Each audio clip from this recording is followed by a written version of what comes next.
My name is Andre Viljoen. I own Woodstock Brewery and one of the or founding partners of Mother Soup Project. My name's Adam Kane-Smith. I am a member of the Great Commission United not-for-profit organization. Going into lockdown, we had a reasonably good idea of how bad it would get. Alcohol sales would stop with level 5 hard lockdown. The restaurant business was pretty much done for the foreseeable future. Sat for a while and thought, and I ended up volunteering at a friend's soup kitchen. Having worked there for a day, the penny dropped, and we sort of realized that we could, use our cooking capacity to do very, very large volumes of nutritious soup. In June last year, Great Commission United partnered with the Mother Soup Project to add some distribution and fundraising capacity to that project. There are a lot of people that live close to or below the breadline. And what we've aimed to do is try and provide an inexpensive, nutritious, usable by all in that it's vegetarian, feeding solution using the brewing technology, which is designed to be very clean and relatively large scale. If you're able to feed a child before he starts his day at school, you're going to get much better application and concentration from that child. So the disruptive child is often the hungry child in these schools. And I'm sure that the same applies in a community. If you're hungry, you can't contribute effectively to society. So we're dealing with a basic need, and it's a basic need for a reason. It's because we need to be providing people with the ability to function in society. We were aiming initially at doing 2,000 liters of soup a batch, and within a few weeks we were doing 6,000 liters of soup a batch. I think what Andre's done is stumbled upon something that is so much more efficient than anything anybody has been doing in the provision of food realm, that we felt that we had to be part of it. We'd have 2 shifts of up to 20 people a day processing vegetables in the beginning. And this was at a time when people had nothing to do. They were stuck at home. And quite soon after that, the Blue Ribbon Group, Premier Foods, joined us and were able to donate bread to go along with the soup. We worked a lot on the recipe with food technologists, a dietitian, and the chefs. The soup that Andre's produced is produced extremely efficiently. I mean, we're talking about less than R2 a meal to produce the nearly 4 million meals that have been produced to date. When we started with the mayor's pilot project, we had, there must have been 20 or 30 soup kitchens.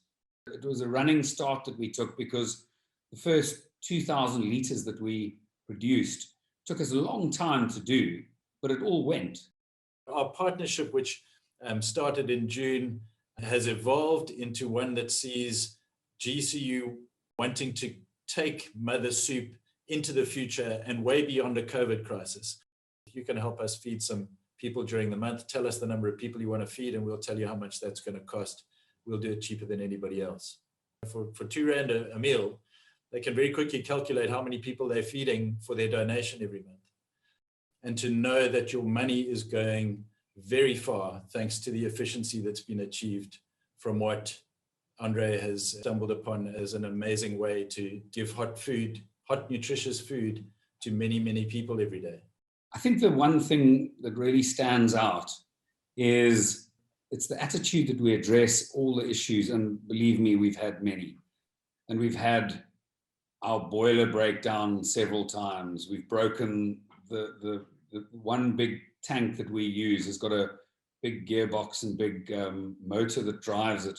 We've completely smashed that to smithereens because for a brew, we usually put about 400 kilograms of dry matter in. And when we make soup, we were doing up to 2 tons. And we overloaded it when it was cold and learned that lesson quite quickly.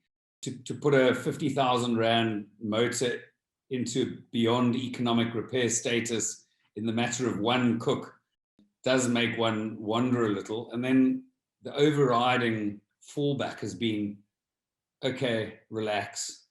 We don't know yet, but we've got this. Let's get heads together and work this one out. I mean, my comment is made, the day after this horrendous fire has hit Cape Town, and on my community WhatsApp group, I'm seeing just this massive outpouring by people who, you know, they look up into the sky and can see this plume of smoke, and they can read the stories about libraries burning and people being moved out of their reses and their homes. And it's just unbelievable how people are wanting to give, whether it's making sandwiches or taking water to these firefighters.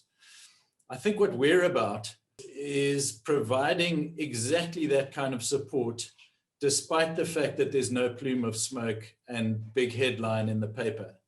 The people who we feed are there every day, and they're in need of this support every day. And what I'm seeing on social media is how people are so appreciative of their ability to make a contribution to this fire effort. What we provide at Mother Soup is the ability to provide that kind of relief every day.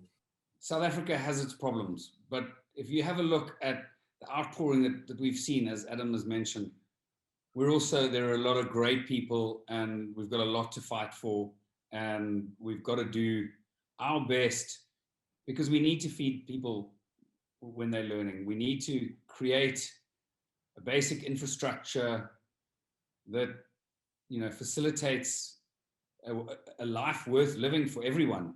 And yeah, this is a small part of the contribution, what we're doing. And everybody, I mean, South Africans are innovative. We can all find our ways to help. Just have compassion and yeah, put your hand up. Don't be scared to put your hand up. Think of something, and off we go.